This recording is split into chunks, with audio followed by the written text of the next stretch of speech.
Hello and welcome. I am the Suit&Tie, Dip&ChewGuy, and this is for beginners. This is a for beginners video. It will be on the for beginners playlist, and it is being titled Health Backdash Alternatives. All right. So this has not come about any particular one person asking, but through the history of this channel, there have been quite a number of times at this point people asking what I thought about health effects of dipping tobacco. Smokeless tobacco in general, but mostly pertaining to dipping tobacco. And I have thoughts on it, and I have put those thoughts across in the past, but I never backed up my thoughts as to why I thought the way I did. And there was a couple of problems with this. Number one, to make a video detailing what I believe are the facts about the health effects of dipping tobacco and smokeless tobacco in general, it would take a deep dive of researching on my part and would probably involve some sort of scripting for the video. All right, or a lot of notes, either or. And I don't get paid to do that. I mean, the channel takes donations. This is true, but and donations do come in, but not to the level where I'm quitting my day job and doing this full time. And really, short of doing this full time, that's what's sort of needed to really deep dive on like gathering information and then putting it together and giving it to you. So that was the reason why I was sort of delaying doing this. But then I started to put it together and I realized it was going to take a whole lot. And then I thought, wait a minute, I can't be lecturing these guys on the health effects or supposed health effects or lack thereof of dip, because I am not a medical doctor. Because if I was, I probably would not be relegated to sitting here doing this at night. No offense. Anyway, I am not a doctor, and really I have no place lecturing anyone, whether I'm right or not, on their own health. So this is what we're going to do here. Basically, I am going to leave in the the description box, a link. Okay? This link is just basically a starting article for anyone that is interested in the health effects of dip or chew tobacco. All right? It is by Dr. Radu or his partner in the blog that the article is posted from. Okay? It's a starting point. It's not the whole story by any means, but it is a starting point, and it is a link to that blog, which will give you other articles that you can read as you see fit. But he is a medical doctor. I am not. And basically, my whole idea has been formed a lot around his writings and his research. So basically, not to, freaking skip out to the side here on you, but I'm not really qualified. So I'm going to show you who is. Now, Dr. Radu, if it sounds familiar, has been on in the past the Mud Jug 1 channel and also Outlaws channel. All right, they got him in person. I do not have him here. They got him in person, hyping, that dip was safe, basically. Well, that's not exactly what he said. That's what they just kept saying over and over again during the videos. And then, a year or two later, Outlaw turns around and is like, oh, I've come out with something that's safe from tobacco. But didn't. I digress. Anyway, as far as the doctor himself, all right, It should be noted, and of course Outlaw and Mudjug 1 did not note, but it should be noted that his research is now funded by smokeless tobacco companies for the most part. Okay? But it should also be noted that he did not start out that way. They started funding him because they liked what he was saying to begin with. That is my understanding. Okay? He was in a teaching hospital university in Louisiana and then moved up to Kentucky, I believe, where he is now. The funding from the tobacco companies came into play once he had made the move. But why they started was because they already liked what he was saying. So his view hasn't really changed, even though there is tobacco money in play now. So I'm going to leave the link in the description, all right? And as far as health questions go, you can use that as a starting point and branch out from there. There is a whole blog that you can get to via that link that has a lot of articles, all right? This article that I'm putting down there, the direct link to, is just one that is a good jumping off starting point, all right? You'll see by the title of the article that it's a good spot to start, all right? So in the description, probably underneath the PayPal link, which is the donations link, that will be down there, all right? As far as donations go, do remember that we are about halfway through the period now for the Mud Jug raffle. It is a $2 minimum to have your name entered, okay? And you do that via the PayPal link. But underneath that will be the link to the health article, all right? Now, the second half of this, the backdash next, is alternatives.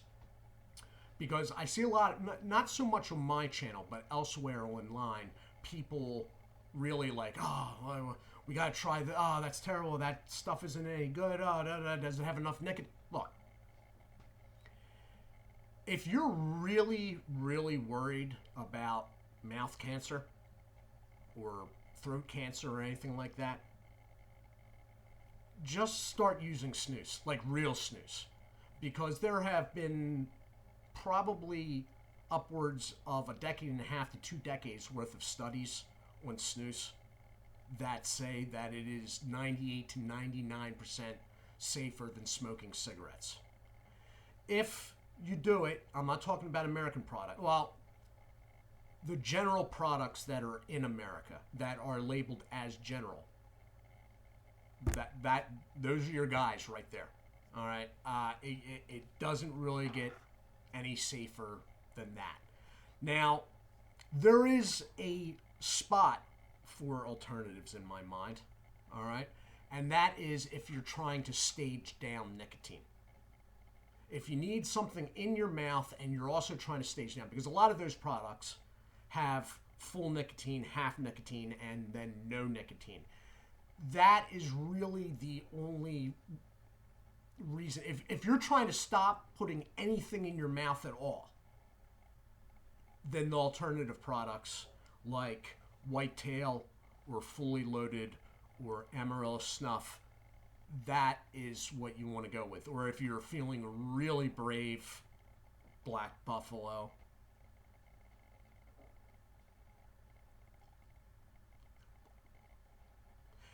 But really, besides that, I mean, if you're just looking for a safer alternative, if you read the article in the descriptions and you're still not sold and you're still worried, and as I said, I'm not worried at all, all right? Then there is a much safer route. And when I say safer, I say that because technically, because it's refrigerated, this is why I'm saying the general, because they still have coolers for the general. Technically, the carcinogens in it are basically in suspended animation if it is kept refrigerated. All right? So what little danger may be associated with the product has sort of been frozen. All right? But I mean, that's about as safe as it's going to get. I mean, really, technically speaking, all right, there could be health risks with the alternatives. There's been no testing done on them. Yeah, it's not tobacco, but what are they putting the nicotine in with? Are they using lab-derived nicotine? For instance, the Outlaw product, you didn't see it in the review, but I felt extremely ill after the review. I kept that in after I made it about halfway through the upload process, and I had to get it out of my mouth. It was too much nicotine, most likely, but the flavor was overly, it was almost sickening, the flavor itself. And somebody said it in the comments section of that video, and they may very well be right. It may just be some alternative actual product, like the actual what you're picking up, doused in vape juice. Because they were making vape juice. It could very well be. I mean, that's how the flavor came across on it. But really, none of the alternatives, they're all very weird. Flavor-wise, the Amarillo was probably the best, or at least odd. All right? All the cuts were bad. The Black Buffalo was horrendous. I can't even explain to you how unsettling that product was. All right? I think I'd rather do a Redwood Snuff review than do that again. The Fully Loaded and the Whitetail, you know, they were all right. They were obviously mint leaves. The mint sort of came through on the straight flavors. The straight flavors are very loosely straight flavor. I mean, you got to remind yourself that it's supposed to be a straight. They were all right. They had nicotine. You had somewhat of a mouthfeel, if you like the mouthfeel of, let's say, Kayak. But, you know, if you're looking for a safer alternative, all right, just go with General Snooze. It's got enough nicotine, but not so much so that you couldn't put 2 pouches in it at a time. All right? If you're trying to actually stop putting anything in your mouth, then the alternatives, because of the stage down, may be your guy. All right? But at the same time, you could get nicotine pouches, which at least have 2 of the 3 stages. I don't know much about nicotine pouches. I do not use them. And I am guessing, given a long enough timeline, something will be found wrong with them as well. But, you know, what that is at this time, I do not know. So, read the article in the comments section, in the description box, all right? And check out the rest of that website, blog, all right? It's called Tobacco Truth, all right? And hopefully, between me talking right now and that, most questions will be answered. Really, you got to also keep this in mind. At the end of the day, there could be any number of things that could possibly give you cancer that you come in contact with, probably on a daily basis. And that is why you're probably never going to see a definitive cure for cancer. Because 2 things would have to happen for that, all right? One, they would have to come out and admit that all different sorts of cancer are different diseases that they're using one umbrella for, all right? They're probably not going to do that, all right? Because most of the donated monies coming in for cancer research are under that umbrella. And 2, and more importantly, to find a cure for cancers, they would have to fully disclose what all is causing the cancers. That's not going to happen, ever, all right? Because within weeks of them coming out and saying that, probably a good percentage of the products in your local grocery store would be pulled off the shelves, and part, if not all, of the economy would be collapsing. Just something to think on. All right? So, description is the article. As far as alternatives go, unless you're trying to do a stage down deal, I may do some more. I may do a winter green to see how that covers mint leaves. I may do that. But I'm not interested in myself. I'm not worried. Number one, as I've said in the past, I smoked, chain smoked basically, for 2 decades straight, cigarettes, while drinking heavily. Okay? Number one cause of mouth cancer, cigarette smoking. Number 2 cause of mouth cancer, alcohol. I could catch mouth cancer tomorrow. Nobody, including my doctors, could definitively say it was because of dip. And I'm going through 2 tubs of Stokers and a roll a month. Anyway, I do hope you all are well. I do hope the link helps anybody out that needs questions answered. Do take care of yourselves. I will be back in 48 hours with a short format dip review. Do take care of yourselves, and God bless.